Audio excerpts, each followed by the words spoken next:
বাদুলি ঠিক আমি সৰুৰ পৰাই দেখি আহিছোঁ, দেউতাৰ দিনৰ পৰাই মানে এই আছে, বাদুলি আছে। দেউতাই মানে এডোখৰ জংঘল আমাৰ দেউতাৰ লগত যিমানখিনি মাটি আছিলে তাৰ এডোখৰ মানে অংশ মানে চাফা নকৰাকৈ খেতি নকৰাকৈ হৰিণৰ হিচাপত দেউতাই মানে খুব এটা ভৱিষ্যত কিবা ভাবি পেলাই ৰাখিলে।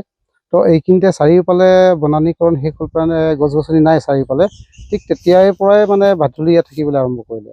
সিহঁতে খুব মানে নিৰাপত্তা অনুভৱ কৰিলে, ছেফটি ফিল কৰিলে।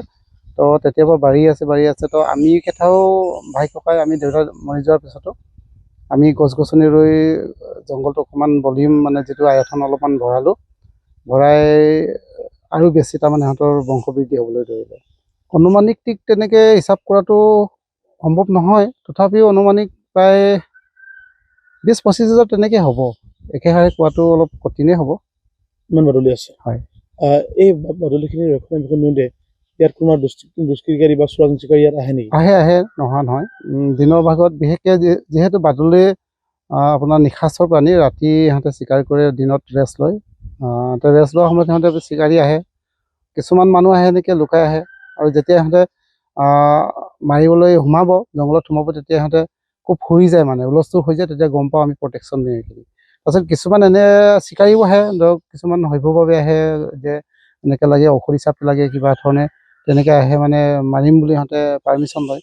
তো সিহঁতক ধুনীয়াকৈ বুজাই বঢ়াই পঠাওঁ যে এইটো ঔষধটো তেনেকৈ কোনো কথা নাই, সিহঁতে এটা বিলুপ্তপ্ৰায় প্ৰজাতি, তো ইহঁতক মাৰাটো ইমান এটা কিবা কথা নহয়। আমি এনেকৈ ইমান দিন ধৰি প্ৰটেকশ্যন কৰি আহিছোঁ, সিহঁতক বুজাই বঢ়াই ধুনীয়াকৈ কৈ পঠিয়াওঁ।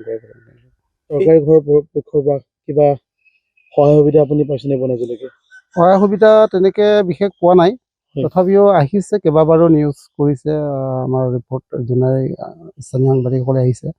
তো বহুতবাৰ ইয়াৰ নিউজ সংগ্ৰহ কৰি গৈছে, তেনেকৈ নিউজত প্ৰকাশ হৈছে। কিন্তু চৰকাৰী ফালৰ পৰা এতিয়ালৈকে কোনো তেনেধৰণৰ সহায় বিচাৰে নেকি আপুনি? সহায় বুলিবলৈ মই প্ৰটেকশ্যনৰ দিশটো অকণমান ক'ব বিচাৰোঁ।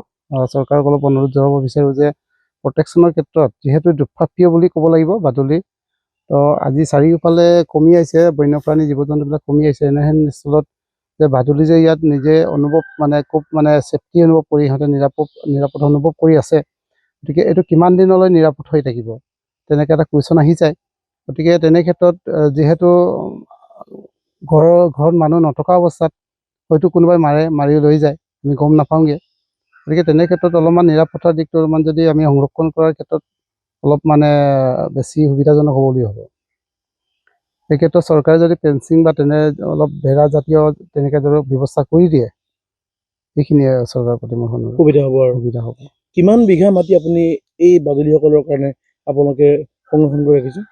প্ৰায় 20 বিঘামান মাটি হ'ব। সকলোখিনি মাটি ম্যাদী মাটি।